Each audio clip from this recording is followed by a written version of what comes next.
अभी सुबह के 3 बज रहे हैं, तो बाहर मिलते हैं। तो अब टाइम है हमें टेंट को गुड बाय बोले और टॉर्च पहनकर लेट्स गो। तो पहले हमें सड़क पर लगभग 4 किलोमीटर के लिए चलना पड़ेगा बेस कैंप के लिए। A few moments later. और यहाँ से हमारा हाइक फाइनली शुरू होता है। ये याद रखिएगा कि स्टार्टिंग पॉइंट जो है वो रेंटल गियर की शॉप है।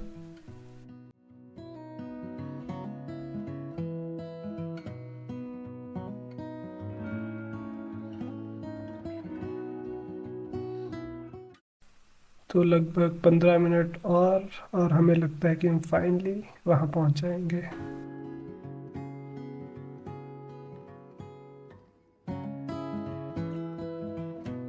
तो 3 घंटे के सफ़र के बाद मैं आपको प्रेजेंट करता हूँ रिकेस्तोलन।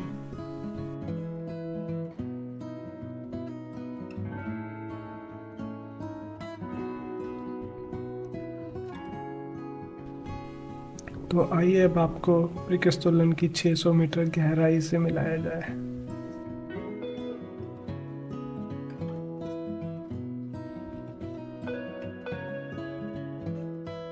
तो अब हम हैं रिकेस्तोलन के आखिर पॉइंट पर।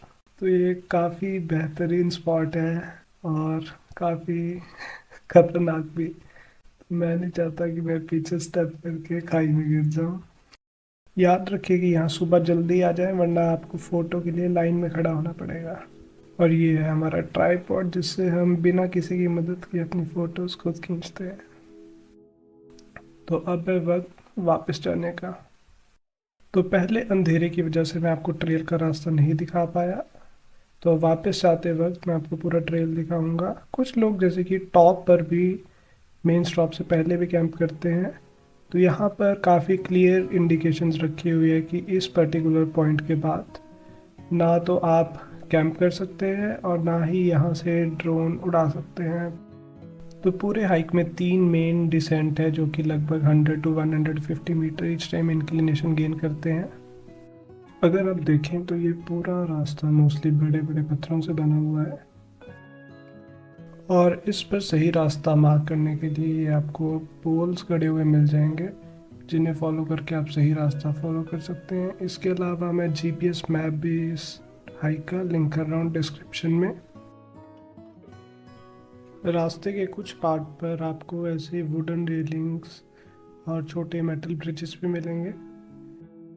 तो इसे आप चाहें तो बुरे वेदर के दिन भी क्लाइंब कर सकते हैं, पर ये बात ध्यान रखिएगा कि ये पाथ पत्थर होने के कारण काफ़ी स्लिपरी हो जाता है, जैसे कि अभी भी है। सुबह के अंधेरे में जब हम यहाँ पहुँचे तो मैं एक सोलो स्विस हाइकर जो कि अपने डॉग के साथ हाइक कर रही थी उसके साथ था। तो हमने देखा कि हम शायद फाइनल जगह पे पहुँच गए हैं, पर हमें फ्योर्ड नहीं दिख रहा था। तो फिर थोड़ी देर घूमने के बाद हमें वो पोल दिखाई दिया, तब हमें जाके रास्ता मिला।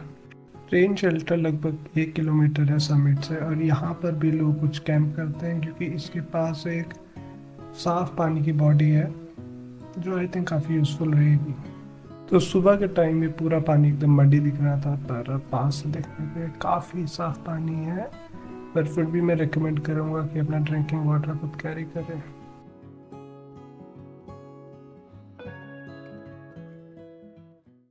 2 या 3 जगहों पर आप ऐसे अच्छे दिखने वाले वुडन ब्रिजेस भी क्रॉस करेंगे। तो पूरा हाइक बहुत बड़े बड़े पत्थरों पर है। यहाँ पर आपको मिलेंगे ऑर्गेनाइज्ड रॉक्स, डिसऑर्गेनाइज्ड रॉक्स और मडी। स्टार्टिंग में पाथ काफ़ी मडी और ख़राब है। यह है पहला पैरानोमा हाइक का जो आप लगभग 15 मिनट के बाद एनकाउंटर करेंगे। और हाइक दोनों ही पार्किंग्स अपर और लोअर को कनेक्ट भी करता है। तो अभी बज रहे हैं 8:10 और हम अपने कैंपिंग साइट पर वापस आ चुके हैं, जिसमें हमें 4 किलोमीटर की लिफ्ट मिल गई उसी हाइकर से जिसके साथ हम मॉर्निंग में क्लाइंब कर रहे थे। तो अब दिखाता हूँ मैं अब आपको अपनी कैंपिंग विलेज और कैसे हम ओस्लो से इस बेस कैंप तक पहुँचे पब्लिक ट्रांसपोर्ट से। तो हमने ओस्लो छोड़ दिया है स्टेवेंगर के लिए, और अब हम अगली बस जो कि जोरपालैंड जा रही है, और वहाँ से लेनी है हमें एक और बस जो सांग के लिए।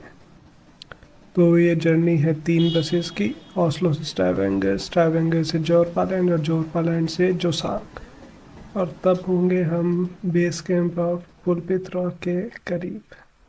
तो ये थी हमारी आज की आखिरी बस और ये है हमारा सारा लगेज। तो अब हम हैं एक सुनसान बस स्टॉप जोसांग पर।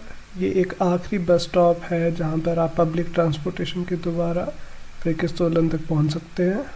तो अब हमें चलना है इस रोड पर 5 किलोमीटर के लिए, जो हमें प्रेकिस्तोलन के बेस कैंप तक पहुंचा देगी यहाँ पर, और एक कैंपर पार्क है। इसके अलावा फाइनल बेस कैंप पर भी कुछ होटल्स है जो काफ़ी एक्सपेंसिव है। ये है हमारा आज रात का सेटअप। तो हम एक कैंपिंग विलेज यूज़ कर रहे हैं जिसका नाम है प्रेकिस्तोलन कैंपिंग, जो कि 15 मिनट लगभग वॉक से बस स्टॉप से है। तो आज हमें फूड और ड्रिंकिंग वाटर खरीदने का टाइम नहीं मिला, तो हमने सोचा कि वाइल्ड कैंपिंग स्किप करके एक कैंपिंग विलेज में ही रहा जाए, जो ज़्यादा बेटर रहेगा। तो ये है हमारा आज रात का घर। हमारा इमरजेंसी राशन मैगी बॉयल हो रही है, और मैं ये बताना भूल गया कि हमारे कैंपिंग साइट में एक मार्श फ्लो करता है। तो आज का व्यू है ये। तो अब मैं आपको अपनी कैंपिंग विलेज दिखाता हूँ, एक छोटा सा क्विक टूर। टेंट्स के अलावा यहाँ पर बहुत सारे कैंपर्स के लिए पार्किंग स्पेस है, और ये है हमारा वॉशरूम और किचन एरिया, जहाँ पे हॉट शावर इंक्लूडेड है, मेल और फीमेल वॉशरूम सेपरेट। और ये है एक किचन में वॉशिंग स्टेशन, जहाँ पर आप अपना फ़ोन भी चार्ज कर सकते हैं और उसके अलावा बर्तन भी साफ़ कर सकते हैं।